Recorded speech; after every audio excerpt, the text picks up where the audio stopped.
তো আজকে আমরা ক্লাস 9-এর সূচক করব, যেখানে আমরা 3-এর দাগের 1 2 3 এই 3টে অঙ্ক করব এবং 4-এর দাগেরও 2টো অঙ্ক করব। ঠিক আছে, তো চলো শুরু করছি। দেখো 3-এর 1 নম্বর অঙ্কটা কি আছে, 5 to the power 1/2, 10 to the power 1/4, 6 to the power 1/3। তো আমরা কি করব, আগে এভাবে সাজিয়ে লিখে নিব। তারপরে কি করবে, দেখো এই যে 2 4 আর 3, হ্যাঁ এই 2 4 আর 3 এদের আগে লসাগু বের করে নাও। কি করবে, লসাগু। ঠিক আছে, তাহলে 2, তাহলে দেখো লসাগু কি আসলো, তাহলে এখানে 2 1 2, 2 2 4, 4 3 12, কত পেলে তাহলে লসাগু 12। হ্যাঁ, এবার কি করবে তুমি, এই যে পাওয়ারগুলো আছে না, এই পাওয়ারগুলোর দেখো 1/2, এই যে হর আছে, হরটাকে তোমাকে 12 বানাতে হবে, মানে 12 বানাতে হবে। হ্যাঁ, তুমি কি করবে, এটাকে 12 বানাও। তাহলে এটাকে কিভাবে 12 বানাবে, এই যে 2 আছে, তাহলে 2 এর সঙ্গে কি করবে, নিশ্চয়ই 2 এর সঙ্গে তোমাকে 6 গুণ করতে হবে, তারপরে তো 12 হবে। তাহলে তুমি 6টা তো এখানে অ্যাকচুয়ালি ছিল না, আমি জোর করে নিয়ে আসলাম, তাহলে জোর করে যদি নিয়ে আসি তাহলে উপর দিকে একটা আমাকে 6 দিতে হবে, তারপরে তো জিনিসটা ব্যালেন্স হবে, তাই না? তাহলে এখানে আমার ব্যালেন্স হয়ে গেল জিনিসটা, কত বলো তো, উপরে 6, নিচের দিকে 2 × 6 কত হয়, 12। ওকে, একইভাবে তোমরা এখানে কি করবে, 10 টু দি পাওয়ার, এখানে কত আছে 1/4, তাহলে এখানে আমি কি করবো, এটাকে 12 বানাবো নিচের দিকে, তাহলে 4 এর সঙ্গে কত গুণ করব, 4 এর সঙ্গে 3 গুণ করব। একইভাবে 3টাকে উপর দিকেও লিখবো, তাহলে এটা আমার কত হয়ে যাবে, 10 টু দি পাওয়ার 3/12, রাইট। চলে আসো এখানে, একইভাবে এখানে 6 আছে, এখানে 3 এর সঙ্গে 4 গুণ করলে আমার কত হবে 12, তাই না? তাহলে উপর দিকে একটা 4 দিয়ে দিব ব্যালেন্স করার জন্য, তাহলে এখানে তুমি শেষমেশ পেয়ে যাবে কত, 6 টু দি পাওয়ার 4/12। আচ্ছা, আচ্ছা তোমরা এই যে পাওয়ারটা আছে, এই পাওয়ারটাকে আবার এভাবে ভেঙে লিখতে পারবে? আচ্ছা, এটা তো আমি রাফের মধ্যে করেছিলাম, এটাকে আমি ইরেজ করে দিলাম। এবার এখানে আসো, এই পাওয়ারটাকে 5 এর মাথায় যে তোমার 6/12 আছে, এটাকে তুমি 5 টু দি পাওয়ার 6 লিখতে পারো, পারো অবশ্যই। আর এখানে তুমি পাওয়ারটাকে 1/12 করে দাও। সেম ভাবে তুমি এখানেও করো, 10 টু দি পাওয়ার 3, আর পাওয়ারকে এখানে করে দাও 1/12। সেম ভাবে এখানেও করো, 6 টু দি পাওয়ার 4, পাওয়ার করে দাও 1/12। তাহলে এখানে কি হয়ে গেল, দেখো এখন সবারই পাওয়ার কিন্তু 1/12 হয়ে গেল। এবার আমাদের কাজ হচ্ছে 5 টু দি পাওয়ার 6 কত, 10 টু দি পাওয়ার 3 কত এবং 6 টু দি পাওয়ার 4 কত, সেটা বের করে নেওয়া। তাহলে 5 টু দি পাওয়ার 6 সমান সমান কত হবে, 5 টু দি পাওয়ার 6 মানে কি, 5 কে আমি 6 টাইমস গুণ করব, তাই না? তাহলে দেখো গুণ করে কত পাচ্ছি। তো এখানে দেখো 25 25, আচ্ছা দেখো এখানে তুমি দুটো 5 গুণ করলে 25 পাবে, আবার এখানে দুটো 5 গুণ করলে 25, আবার এখানে দুটো 5 গুণ করলে 25। তোমরা জানো 25-এর সঙ্গে 25 গুণ করলে কত হয়, 625। এই 625-এর সঙ্গে তুমি কত গুণ করবে, আবার 25, তাই না? তাহলে চলো গুণ করি আমরা, 25 25-এ, সরি 25 5-এ কত হয়, 125, হাতে থাকলে কত বলো তো, 12, 25 2-এ 50, 50 আর 12 যোগ করলে কত হবে, 62 বা 62, হাতে থাকলো 6, 25 6-এ 150, 150 আর 6 কত হবে, 156, তাই না? তাহলে কত পেলে তুমি, এটা কিন্তু আমরা অবশ্যই রাফের মধ্যে করবো। হ্যাঁ, তাহলে তুমি এখানে পাচ্ছ 1 5 6 2 5 টু দি পাওয়ার 1/12। ওকে, একইভাবে তুমি যদি 10-এর কিউব করো, 10-এর কিউব কত পাবে, নিশ্চয়ই 1000 পাবে, তাই না? তাহলে তার পাওয়ার কত হচ্ছে 1/12। একইভাবে তুমি যদি 6 টু দি পাওয়ার 4 বের করো, 6 টু দি পাওয়ার 4, তার মানে কি 6 কে তুমি 4 টাইমস গুণ করবা, তার এখানে তুমি পাচ্ছ কত, আচ্ছা 6-এর, এই 6কে যদি আমরা 3 বার গুণ করি মানে কি 6-এর কিউব, তাই না? আমরা জানি 6-এর কিউব কত হয়, 6-এর কিউব 216 হয়, তার সঙ্গে তুমি 6 গুণ করে দাও, তাহলে এখানে কত পাচ্ছ, 96, এখানে 12, 1296, তাই না? 1296, তার পাওয়ার হচ্ছে 1/12। আচ্ছা, তাহলে তুমি এখানে বুঝতে পেরে গেলে যে কোনটা মান ছোট কোনটা মান বড়, তাহলে তুমি তো দেখতেই পাচ্ছ এটা সব থেকে বড়, এটা, তারপরে এটা একটু, তারপর তার থেকে একটু ছোট, আর সব থেকে ছোট হচ্ছে কোনটা, 1000, তাই না? আমাকে বলেছে মানের ঊর্ধ্বক্রমে, মানের ঊর্ধ্বক্রমে মানে কি আমরা জানি, ছোট থেকে বড় সাজিয়ে লিখতে হয়, তাহলে এভাবে লিখবো আমি। অতএব তাহলে সব থেকে ছোট কে, সব থেকে ছোট হচ্ছে এই সংখ্যাটা, এই সংখ্যাটা, অ্যাকচুয়ালি এই সংখ্যাটা কোনটা, এই যে 10 টু দি পাওয়ার 1/4, তাই না? তাহলে সব থেকে ছোট হচ্ছে 10 টু দি পাওয়ার 1/4, তার থেকে একটু বড় হচ্ছে কোনটা, 1296, 1296 অ্যাকচুয়ালি কোনটা, এই যে তোমার 6^1/3, ওকে। এবং তার থেকে মানে সব থেকে বড় হচ্ছে কোনটা, এই যেটা মানে 15,625 এটা কত, 5^1/2, ঠিক আছে, 5^1/2। তাহলে হয়ে গেল তোমার এটা কি, মানের ঊর্ধ্বক্রমে সাজানো। তুমি এখানে অতএব দিয়ে লিখে নিবে, অতএব দিয়ে এখানে, হ্যাঁ, অতএব মানের ঊর্ধ্বক্রমে সাজিয়ে পাই সমান সমান এভাবে লিখে নিবে, ওকে। আর এগুলো তোমরা রাফের মধ্যে করবে। চলো 2 নম্বর অঙ্কতে। আচ্ছা দেখো, এখানে 2 নম্বর অঙ্কতে কি বলেছে, তো আমরা এখানে দেখো এখানে কত হচ্ছে, 3, 2 আর 4। তাহলে এই 3, 2 এবং 4-এর আমি কি করে নিব আগে, অবশ্যই। তাহলে দেখো এই অঙ্কটা তো দেখো 3, 2, 4 ছিল, ওই অঙ্কটাতে কত পেয়েছিলাম, আগের অঙ্কটাতে আমরা কত পেয়েছিলাম, 12 পেয়েছিলাম। এখানেও 3, 2, 4 আছে, তাহলে 12 পাবো। তাহলে আমাদের কাজ হচ্ছে কি, এই যে সংখ্যাটা সবার নিচে দিকে 12 বানানো, হ্যাঁ। তাহলে এখানে দেখো কত আছে, সরি একটু, এখানে হচ্ছে 3^1/3। তাহলে এটাকে আমি এইভাবে লিখতে পারি, 3 অবশ্যই এখানে কত করলাম আমি, 12 করব। তাহলে 3 এর সঙ্গে কত গুণ করলে 12 হয়, নিশ্চয়ই 4 গুণ করলে, তাই না? তাহলে উপর দিকেও একটা 4 দিতে হবে। তাহলে তুমি এটাকে নিশ্চয়ই এভাবে লিখতে পারবে, আশা করি বুঝে গেছো আগের অঙ্কটাতে, 3^4 বাই এখানে 1/12।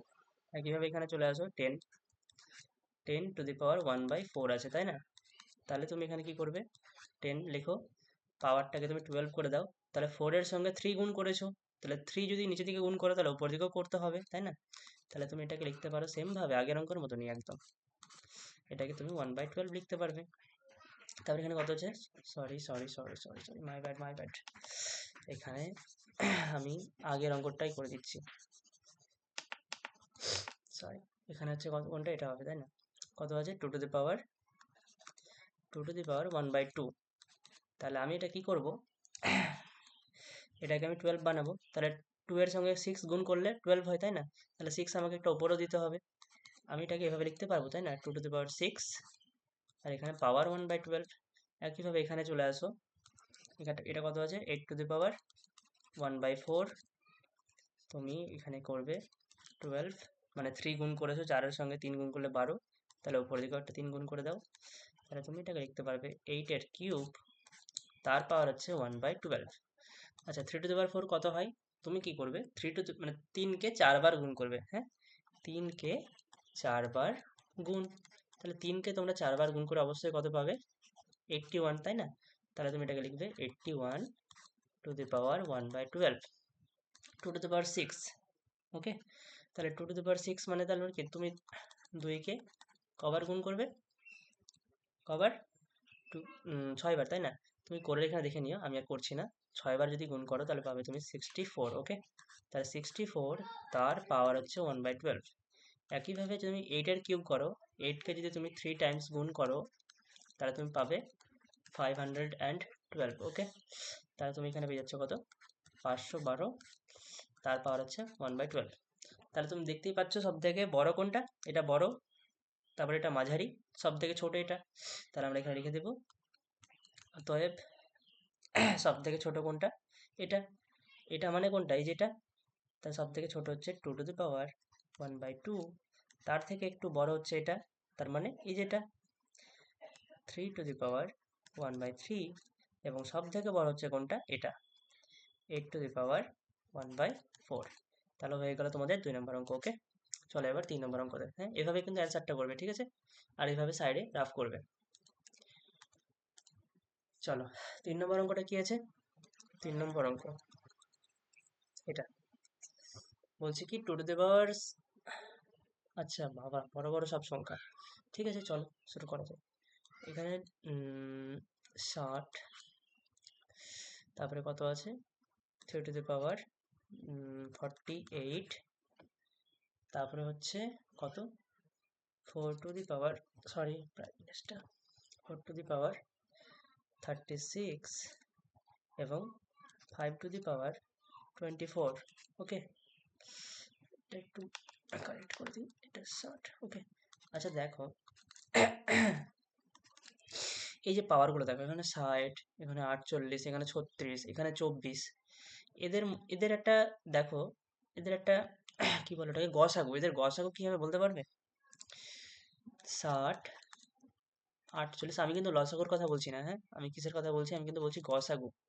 এদের দেখো গসাগু এদের সবারই, এরা দেখো যতগুলো এই 4টা সংখ্যা আছে সবাই দেখো 12 দিয়ে এদেরকে ভাগ করা যায়, বা 12র ঘর তুমি যদি নামতা পারো তাহলে দেখবে সবাইকে পাবে তুমি। ঠিক আছে, তো আমি কি করব, যেহেতু আমি 12 সবার মধ্যেই খুঁজে পাচ্ছি, যেহেতু এরা সবার 12-এর মাল্টিপল, তাই না, আমি কি করব, এই যে আছে সংখ্যাগুলো, হ্যাঁ, এদেরকে আমি কি করব, 12-এর পাওয়ারে লিখবো, হ্যাঁ। তাহলে দেখো আমি 5-এর সঙ্গে 12 গুণ করলে 60 পাই, তাহলে আমি 12 5 60 লিখতে পারবো। একইভাবে 12-এর সঙ্গে 4 গুণ করলে 48 হয়, তাহলে তুমি কি করবে, 3 to the power 4 তার পাওয়ার করে দাও 12। একইভাবে 12-এর সঙ্গে 3 গুণ করলে 36 হয়, তাহলে তুমি এটা 4-এর কিউব দাও, তার পাওয়ার করে দাও 12, তাহলে 12 আর 3 গুণ করলে আলটিমেটলি 36 আসে। একইভাবে 12-এর সঙ্গে 2 গুণ করলে কত হবে, 24, তাই না, হলো।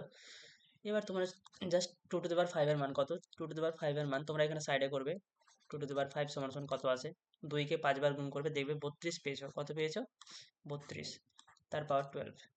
3 to the power 4 যদি করো এখানে পাবে তোমরা 81, তার পাওয়ার 12।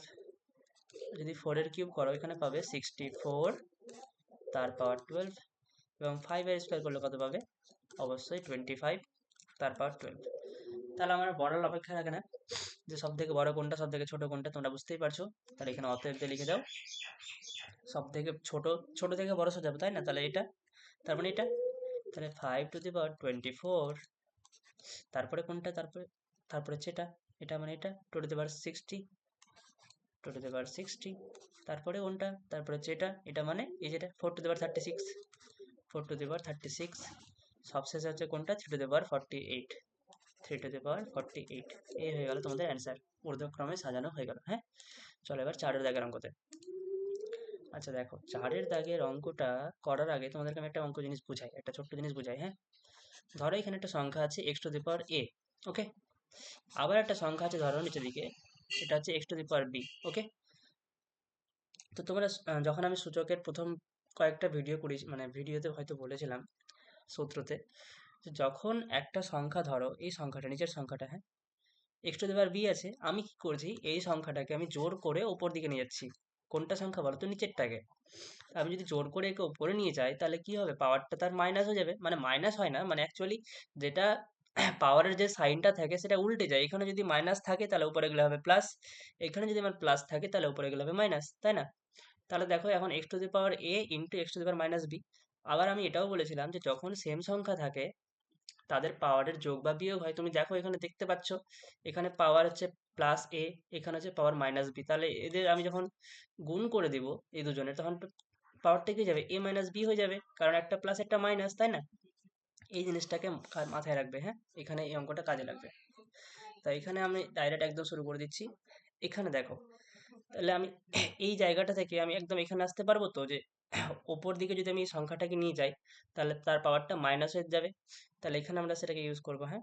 তাহলে এটা হয়ে যাবে কি a কিউ, এই যে সংখ্যাটাকে আমি উপরে নিয়ে গেছিলাম তাহলে পাওয়ারটা মাইনাস হয়ে যাবে, তাহলে এখানে যাবে q-r, এখানে পাওয়ার হচ্ছে p, ওকে। একইভাবে তুমি এখানে চলে আসো, এখানে পাবে কত, r মাইনাস p, পাওয়ার হচ্ছে q, এবং এখানে a to the power p minus q, পাওয়ার হচ্ছে r। সরি, আমি একটা জিনিস লিখতে ভুলে গেছি, সেটা হচ্ছে কি বলতো, এটা কিন্তু লেফট হ্যান্ড সাইড হবে, ওকে, লেফট হ্যান্ড সাইড, ওকে। তোমরা কিন্তু এটা রাইট হ্যান্ড সাইডে লিখবে, হ্যাঁ। আচ্ছা, তাহলে দেখো এই যে পাওয়ারটা আছে পি পাওয়ার, এই পিটা কি দুজনের সঙ্গে গুণ হবে, কিউ এর সঙ্গেও আর এর সঙ্গেও। তা আমি যদি গুণ করে দিই তাহলে এটা কি পাবো আমি, পি কিউ। আর এর সঙ্গে যদি গুণ করি তাহলে কি পাবো, পি আর। ঠিক আছে, এখানে চলে আসো পরেরটাতে, কিউ এর সঙ্গে যদি আর গুণ করি তাহলে কি পাবো, কিউ আর। আর কিউ এর সঙ্গে পি গুণ করলে কি যাবে, পি কিউ, বুঝতেই পারছো। আবার এখানে চলে আসো এ, এর সঙ্গে যদি গুণ করি আর, মানে সরি এ বলছে, আর এর সঙ্গে যদি পি গুণ করি তাহলে কি হবে, পি আর। মাইনাস কিউ এর সঙ্গে যদি আর গুণ করি কি পাবো, অবশ্যই কিউ আর পাবো, তাই না। এবার দেখো তিনটে সংখ্যা, দেখো যখন সেম সংখ্যা থাকে তখন কি হয়, পাওয়ারের যোগ বা বিয়োগ হয়, তাই তো। তাহলে এখানে যে দেখো এটাও এ, এটাও এ, এটাও এ, তিনটেরই সংখ্যা, তিনটে একই সংখ্যা, তাহলে পাওয়ারগুলো যোগ বিয়োগ হয়ে যাবে। তো এটা হচ্ছে কি P Q minus P R, এখানে প্লাস চিহ্ন আছে, প্লাস দিয়ে দাও, Q R minus P Q plus P R minus Q R. Okay, দেখো এখানে মাইনাস কিউ আর এর সঙ্গে প্লাস কিউ আর কাটা, প্লাস পি আর এর সঙ্গে মাইনাস পি আর কাটা, মাইনাস পি কিউর সাথে প্লাস পি কিউ কাটা। তাহলে তুমি এখানে শেষমেশ কত পেলে? এখানে সরি নিচে দিকে লিখছি না আমি এখানে লিখছি, হ্যাঁ। তাহলে তুমি এখানে শেষমেশ পেলে এ টু দি পাওয়ার 0 পেলে, তাই না? দেখো সমস্ত পাওয়ারগুলো তো কেটে গেছে, তাহলে এখানে 0 পড়ে থাকলো। আর যে কোনো সংখ্যা যদি তার মাথায় 0 হয় তাহলে সেটা কত হয়? সবসময় 1 হয়। কত হয়? 1। তাহলে এটা হচ্ছে তোমাদের অ্যান্সার। সরি, অ্যান্সার তোমাকে বের করতে বলেনি, আমাকে রাইট হ্যান্ড সাইড মেলাতে বলেছে। তাহলে এটা হচ্ছে কি তোমার রাইট হ্যান্ড সাইড। এখানে RHS লিখে দিব, নিচে দিকে প্রুভড। ওকে, অঙ্ক কমপ্লিট। চলো এবার 2 নম্বর অঙ্কটা করি। আচ্ছা, এটা তো খুব সহজ অঙ্ক। তোমরা এই সূত্রটা দেখো, এই সূত্রটা সবাই জানো আশা করি, তাই না? এ স্কোয়ার মাইনাস বি স্কোয়ার সূত্র কি হয়? একবার প্লাস দিয়ে একবার মাইনাস দিয়ে, এ প্লাস বি ইন্টু এ মাইনাস বি, তাই না? এই সূত্রটা আমরা এখানে কাজে লাগাবো। তাহলে এখানে আমরা কি করব? একইভাবে লিখছি, হ্যাঁ, আগের অঙ্কের মতনই। এই যে সংখ্যাটা আছে x to the power m, এই নিচের দিকের সংখ্যাটাকে যদি ওপর দিকে নিয়ে যায় তাহলে সেটাকে মাইনাস এন হয়ে যাবে, তাই না? হলো। আর এখানে আমার প্লাস, সরি প্লাস বলছি, পাওয়ারে এম প্লাস এন আছে। এখানে চলে আসো পরেরটাতে। এখানে কি আছে? X to the power N minus L, এখানে হচ্ছে কি এন প্লাস এল। চলে আসো এখানেও X to the power L minus M, বাইরের দিকে এল প্লাস এম। হলো। আচ্ছা, তাহলে বুঝতেই পারছো এ প্লাস বি ইন্টু এ মাইনাস বি কার সূত্র হয়? এ স্কোয়ার মাইনাস বি স্কোয়ারের সূত্র। তাহলে একইভাবে এম মাইনাস এন, আমি এটা আর একটা লাইন বড় করছি, চিন্তা নাই। M minus N into M plus N, আমি এটাকে এভাবে লিখতেই পারবো, তাই না? সেম ভাবে পরের সংখ্যাটাকে আমি X to the power N minus L into N plus L লিখতে পারবো, এবং এটাকে L minus M into L plus M এভাবে লিখতে পারবো। তাহলে এটা দেখতেই পাচ্ছ A square minus B square formula সবগুলো হচ্ছে। তাহলে এটা X to the power M square minus N square, এটা হবে এন স্কোয়ার মাইনাস এল স্কোয়ারের ফর্মুলা, এবং এটা হবে এল স্কোয়ার মাইনাস এম স্কোয়ারের ফর্মুলা। ঠিক আছে, আমি এখানে করছি, হ্যাঁ, নিচে দিকে জায়গা নেই। তাহলে দেখো এখন যখন সেম সংখ্যা পেয়ে যাই আমরা, কি হয়? পাওয়ারের যোগ বা বিয়োগ একদম আগের অঙ্কের মতনই, হ্যাঁ। তাহলে X to the power M square minus N square plus N square minus L square plus L square minus M square. Okay, তাহলে দেখো মাইনাস এল এর সঙ্গে প্লাস কাটা, একইভাবে মাইনাসের সঙ্গে প্লাস কাটা, মাইনাসের সঙ্গে প্লাস কাটা। তাহলে তুমি কি পেলে শেষমেশ? শেষমেশ পেলে তুমি এক্স টু দি পাওয়ার 0, আর এক্স টু দি পাওয়ার 0 মানে কত হয়? অবশ্যই 1 হয়, তাই না? ঠিক আছে, তাহলে তোমাদের 2 নম্বর অঙ্ক হয়ে গেল। আর অঙ্ক না আর নেই। তাহলে তোমাদের এতটাই তোমাদের থাকলো, ঠিক আছে? এই অঙ্কগুলো ভালো করে প্র্যাকটিস করো, আবার পরের ভিডিওতে দেখা হবে, হ্যাঁ। চলো আজকের মতন এই পর্যন্তই, বাই।